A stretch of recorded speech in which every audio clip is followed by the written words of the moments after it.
Friends, welcome back to your channel Advocate Club. So today we have started the question answer series. I'm starting for the JMFC students since 2017 all question paper analysis in detail. But in one session, if we can conduct it 1 to 100 question, then it may be a very wider session. Therefore, today's onward, we can start 10 questions in a day. So it is very easy to understand on and giving time to this session. Therefore, today we have seen a JMFC, that is Judicial Magistrate First Class Post question paper 2017 with detailed explanation. The part first starting from today onward. Now, please let me know if you are not joined to my channel. Please subscribe to my channel, press or hit like button, share and comment to my channel for seeing such kind of very interesting lectures regarding legal knowledge. Therefore, today we have started our first question, that is from question 2017 paper, is remedy of rectification is available under section 26 of the Specific Relief Act. Relates to the first question of 2017 question paper to the JMFC examination is the option given for this first question is mistake in expression, contract only. Second option is the contract itself, that is the formation of contract. Third option is addition of the term in the agreement, which was not considered. Fourth option is matter which were overlooked by the parties. So, what is the remedy for ratification available under section 26? Is the correct answer is first, mistaken expression of contract only. Why so? The explanation for this answer under section 26 of Specific Relief Act, the remedy of ratification pertain to the situation when an instrument, usually a contract, does not accurately express what not accurately express the real intention of the parties due to fraud or mistake. Let's break the first option, that is a mistaken in expression of contract only. The option align with the concept of ratification under section 26. It refers to cases where the contract or other legal instrument fails to correctly reflect, that is, fails to correctly reflect true intention of the parties due to an error or override. Why fails? Due to error or override. If the court finds that the instrument does not express the actual intention, it may direct a rectification to align with that intention, provided it doesn't prejudice the right of third party acting in good faith and for value. Therefore, the mistake in expression of contract is a correct answer. Next question. Relief of rescission is granted in cases when the contract is void, voidable, void and voidable, void, nor voidable. The correct answer is second, when the contract is voidable.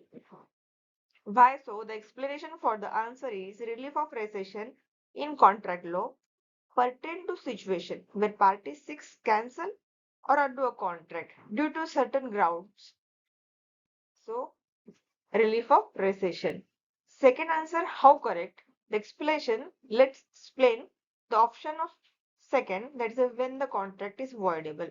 A voidable contract is initially valid but can be avoided or cancelled by one of the parties due to specific reason such as a fraud, misrepresentation, coercion, undue influence, etc. When a contract is voidable, the innocent party has the right to seek rescission. Thus, the second option, when the contract is voidable, is correct.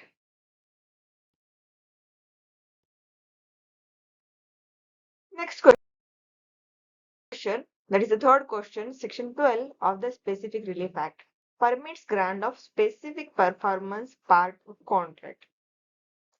The options in front of you. Correct answer for the question number 3 is 1.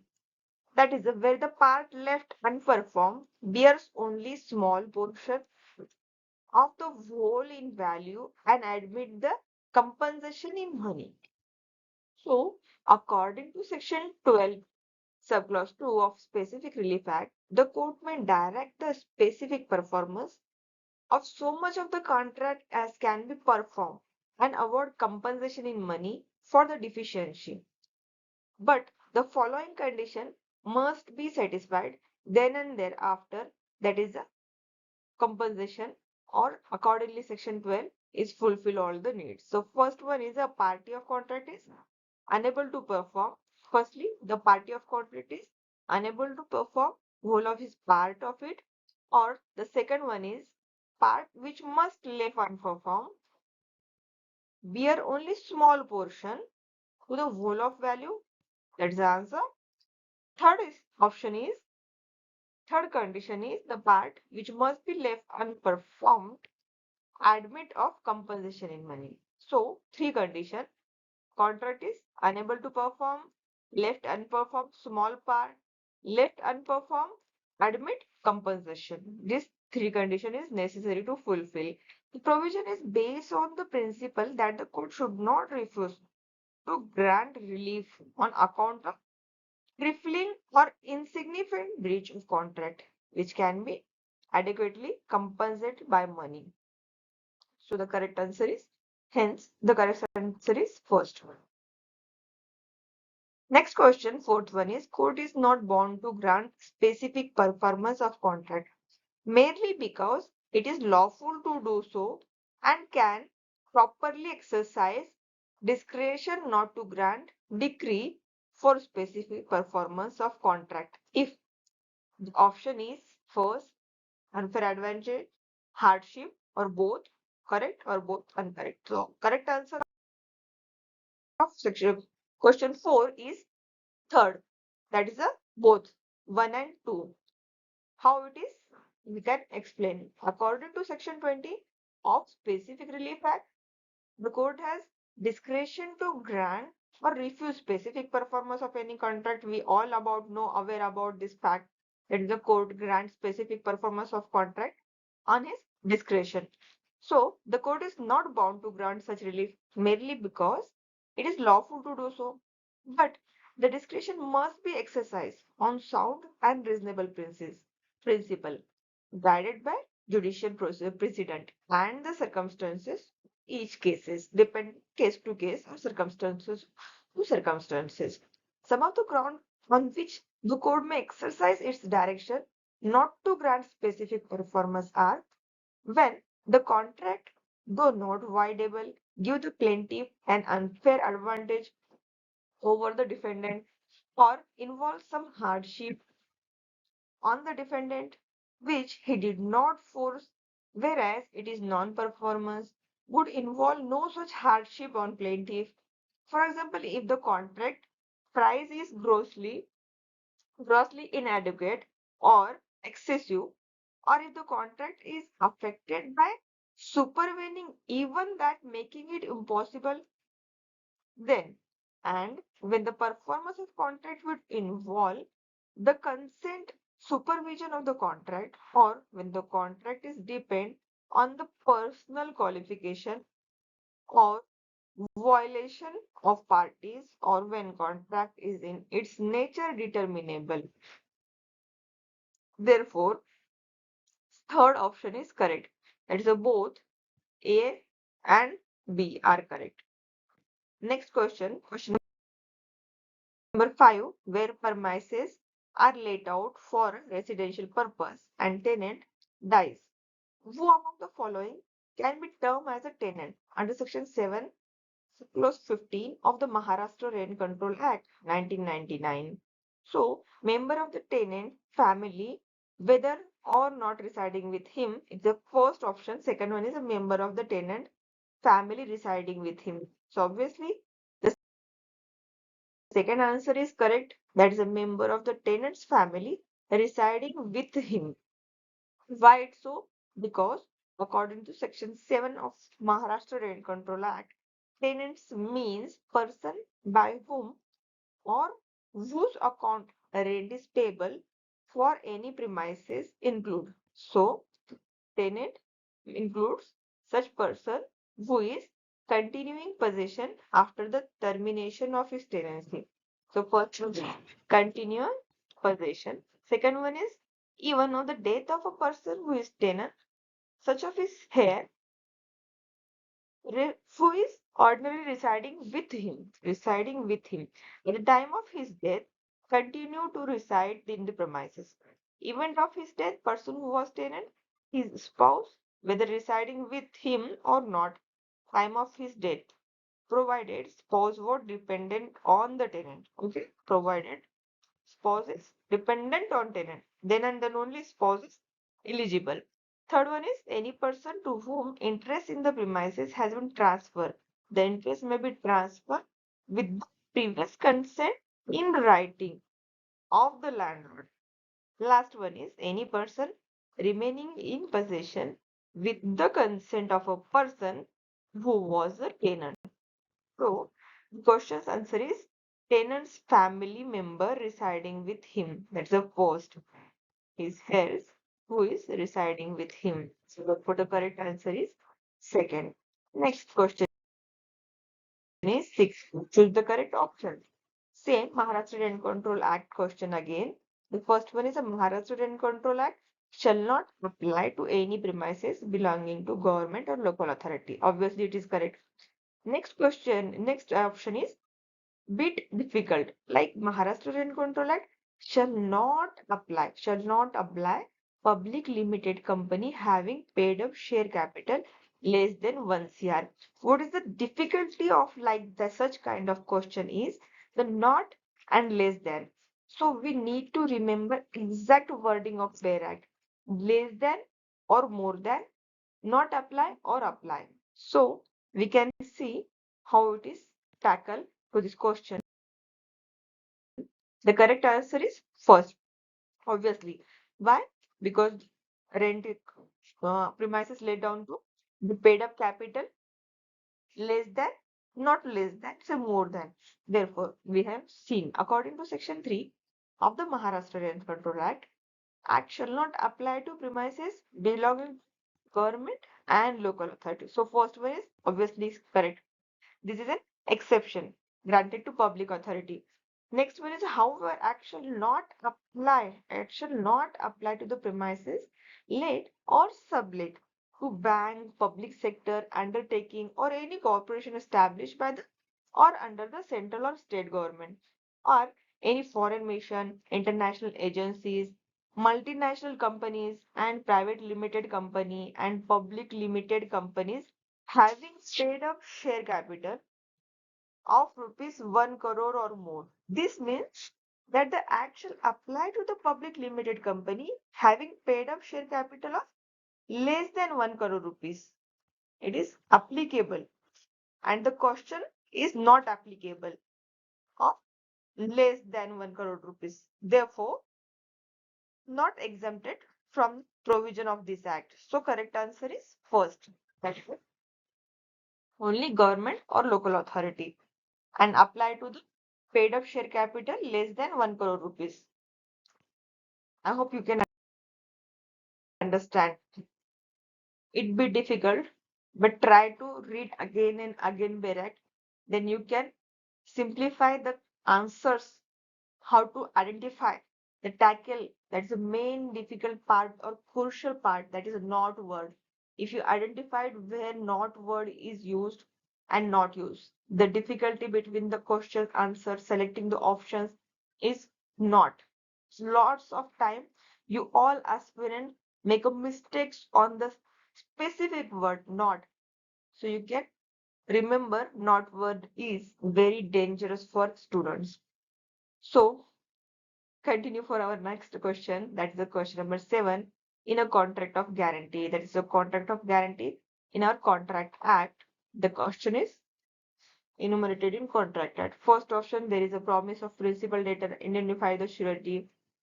So on all four options of section question 7. The correct answer of question 7 is 3. There is a promise by the surety to indemnify the creditor. That kind of creditor, surety, and guarantor. Creditor, debtor, and surety. Okay, so accordingly, section 126 of Indian Contract Act, contract of guarantee is a contract to perform the promise or discharge the liability of a third person in case of his default.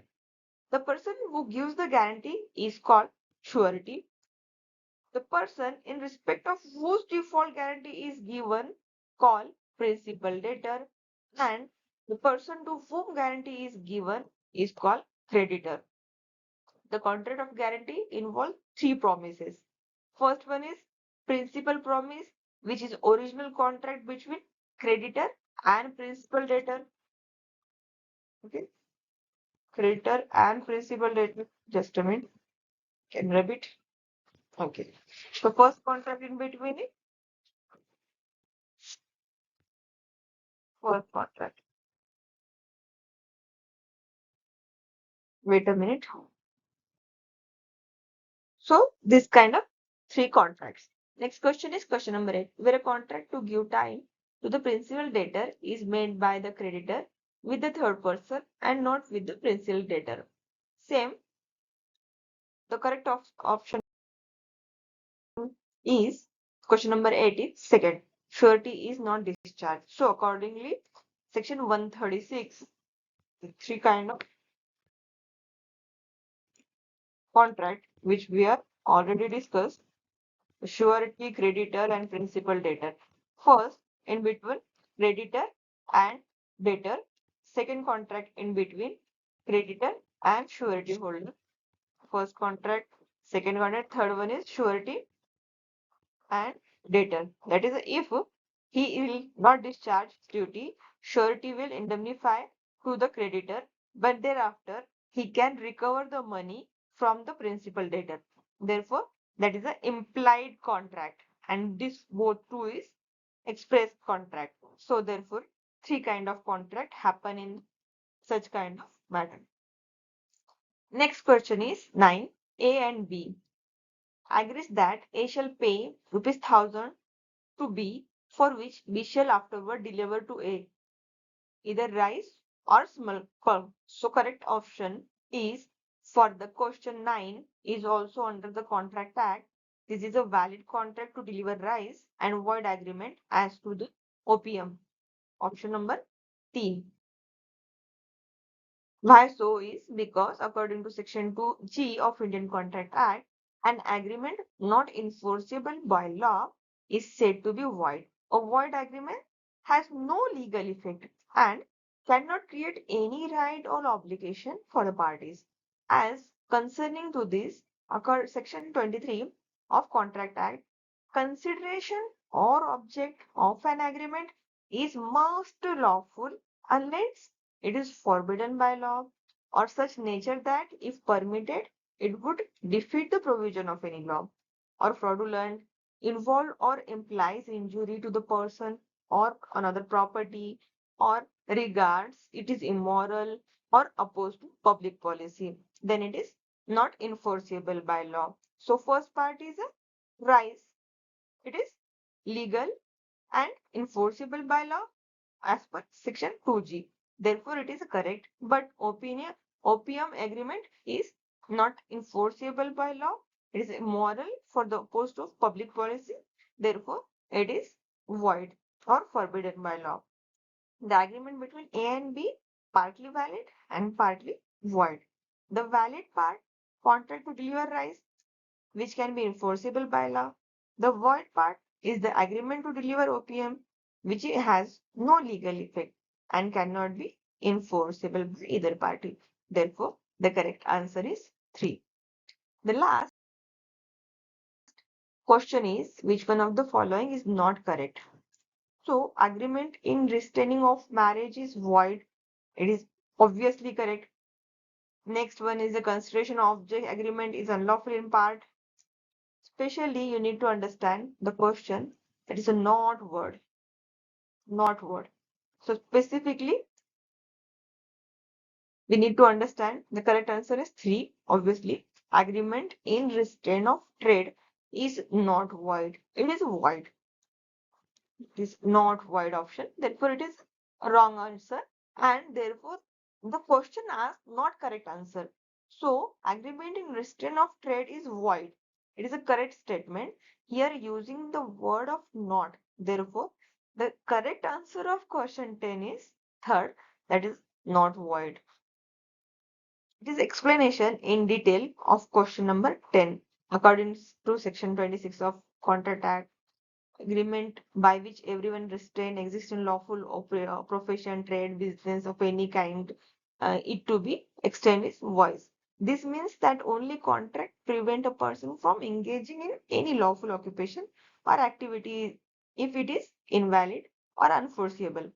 The rationale behind this provision is to protect freedom of trade, commerce, and to prevent any undue interference with the individual's right to livelihood. However, some exception to this rule. What is this? First one is sale of goodwill. If you can sell of your goodwill, then it may be agree with the buyer to refrain from carrying on similar business in the within local jurisdiction. And second one is a partnership. In partnership firm or in a partnership may upon anticipation after dissolution of partnership agree some all of them will not carry the same business, similar business with specified period or local limit. And third one is service contract. It is a three exception to this general rule regarding of not void. Agreement to restrain any profession, trade, business is void. Three exception, that is a partnership services contract. Then, therefore, option 3 is not correct. An agreement in restraining of trade is generally void actually, unless it fall under any of the three exception above mentioned we have already seen. The other options, which is a first, second, and fourth, is correct. Why so? Because under section 26 also declared that every agreement restraining of marriage of any person is void.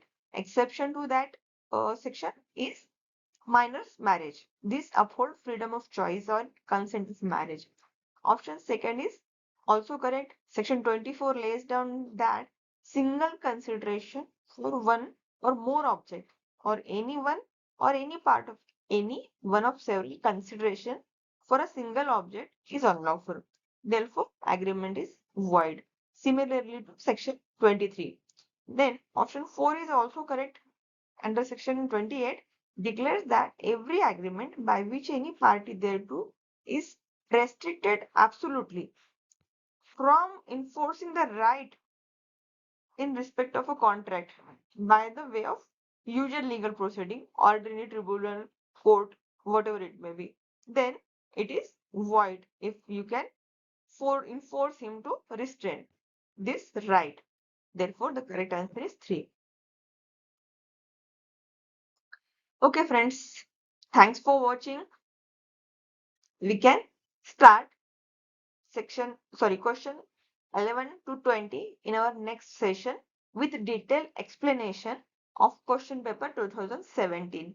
Vice versa, we can conclude the 10 parts into 10 days and we can conclude 100 question with detailed explanation. I hope you like my video.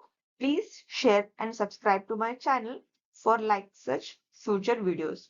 Thanks for watching. Bye bye.